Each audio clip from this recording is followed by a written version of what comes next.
Welcome to the deep dive. Today, we're diving into something pretty important for any business owner leasing commercial space. Redevelopment clauses. It might sound a bit like dense legal stuff, but honestly, understanding this could save you a world of headache. Absolutely. I mean, your commercial lease, it's usually a massive commitment, right? Financially, operationally. Right. And overlooking something like a redevelopment clause can, well, lead to huge, unexpected problems. Yeah. We're here to sort of cut through the jargon. Yeah, give you the plain English version. Think of this deep dive as your shortcut. We've looked at legal articles, business resources, all that kind of thing. Pulled out the key stuff. So our mission today, equip you with the knowledge to understand these clauses, figure out how to negotiate them, basically protect your business. Exactly. Empower you. Okay, so let's start right at the beginning.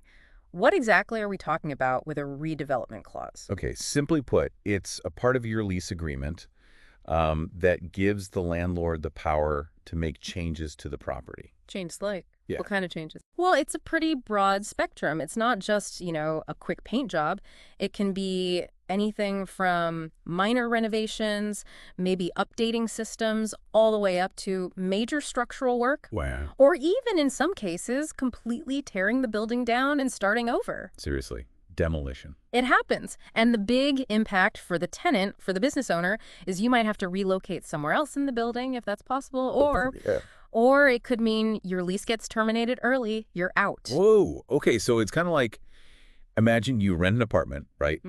And halfway through your lease, the landlord just says, sorry, gonna knock this place down, build condos. Yeah. And you're just out on the street, even with a lease. That's actually a pretty good analogy for the potential impact, yeah. It captures that feeling of disruption. Right. And, sources we looked at, like Miller Thompson, they point out that the definition of redevelopment in these clauses, it's often really broad. How broad? Could be modernizing the HVAC, changing what the building's allowed to be used for, expanding it. It's not always about demolition. Sometimes it's less drastic, but still very disruptive. Okay, these clauses definitely sound like they give the landlord a lot of clout. What about the tenant? Do we have any rights here?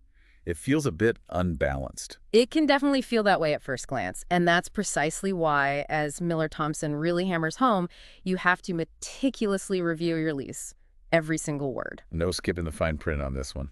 Absolutely not. The specifics of the landlord's redevelopment rights, they're spelled out right there in that document. It's not like they have carte blanche to do anything anytime. Okay, so does that mean if the lease is really specific, really detailed, the tenant is maybe better protected? 100%. Both Miller Thompson and Gunnar Cook really stress this. You need clear, unambiguous language. Vague is bad. Vague is very bad for the tenant. Overly broad clauses leave you, the business owner, in a really vulnerable spot. You absolutely have the right, and honestly, it's crucial for your business's survival to negotiate terms. Negotiate for what specifically? What should I be asking for? You want safeguards. Protections against sudden disruption. Like what kind of safeguards? Well, Millie Thompson suggests pushing for very specific conditions that must be met before your tenancy can be messed with. Okay. For example, demand a really significant amount of advance notice. Way more than just the legal minimum if you can get it. Give you time to actually plan. Exactly. And definitely negotiate for financial help. Relocation costs can be enormous for a business. Yeah, I was thinking about that. It's not just hiring movers, is it? Not even close. Think about lost revenue while you're shut down or moving. Updating all your marketing websites, signs, stationery, maybe even retraining staff if the new place is different. Oh, wow. Setting up IT, specialized equipment. All of it. These are the detailed costs you need to anticipate and try to get covered in your negotiation. It's about business continuity. Makes total sense. Moving a business is a whole different ballgame than moving house. So much more complex. Precisely. And it's the ripple effects, too. Losing customers, disrupting operations, so negotiating these protections up front. Very smart move. Okay, let's flip it. What about the landlord? What do they usually have to do if they want to use one of these clauses? Right, good question. This is where insights from Brody's LLP are really useful. They point out that if a landlord wants to trigger that clause, especially around lease renewal time or using what's called a break clause for early termination, Okay. they generally need to show they have actual, concrete, workable redevelopment plans. It's not enough to just say, oh, we might redevelop someday.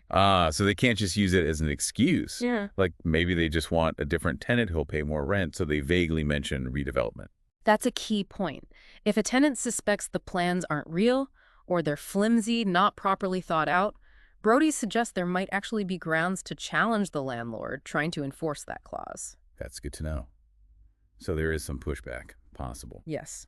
And Ashton's Legal also advises negotiating terms that specifically limit the landlord's right to terminate unless the redevelopment is genuinely essential and, importantly, well documented. Gotcha. So the theme seems to be make sure the landlord's intentions are legit and spelled out clearly. Exactly. Clear triggers specific requirements in the clause itself that strengthens the tenant's position quite a bit. Okay, super practical question then. I'm a business owner. Maybe I'm looking at a new lease right now. What are some solid negotiation strategies for these redevelopment clauses? Number one, non-negotiable first step. Get expert legal advice. Before you sign anything. Absolutely.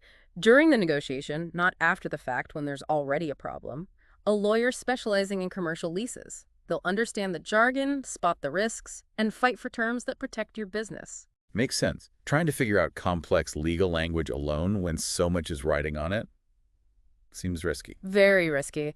Beyond that crucial step, Miller Thompson and just general good negotiating practice suggest a few things. Push hard for a longer notice period. More time equals less chaos. Precisely.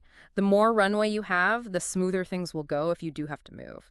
And, like we said, be aggressive about negotiating financial assistance. Cover all those costs, direct, indirect, business interruption, everything. And I saw a mention of Law Insider, that you can look at sample clauses. Yeah, that can be really helpful beforehand.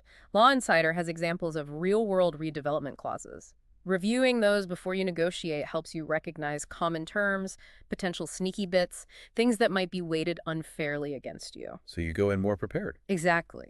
Knowledge is power in negotiation. You're better equipped to spot problems or loopholes. And Gunnar Cook mentioned something about precise language being critical. Absolutely vital. Vague wording is like the #1 cause of disputes down the road. Because everyone interprets it differently.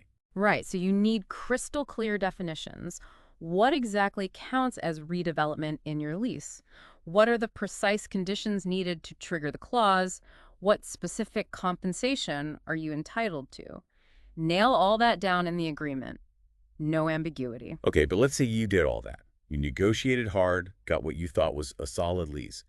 Can disputes still happen over redevelopment? Oh, absolutely. They still can. Gunnar Cook points out that a lot of fights come from different interpretations, even with decent wording. How so? Well, maybe the landlord sees something as a minor tweak, not really impacting you much. But from your perspective as the tenant, that minor tweak is actually causing major disruption to your business. Ah, okay. So it's about perspective and how substantial the impact feels to the business. Exactly. Which again, just circles back to why having that experienced legal help to draft the agreement as clearly as possible is so important from the start. Trying to balance the landlord's need to manage their property with the tenant's need for stability. That's the goal, a fair balance.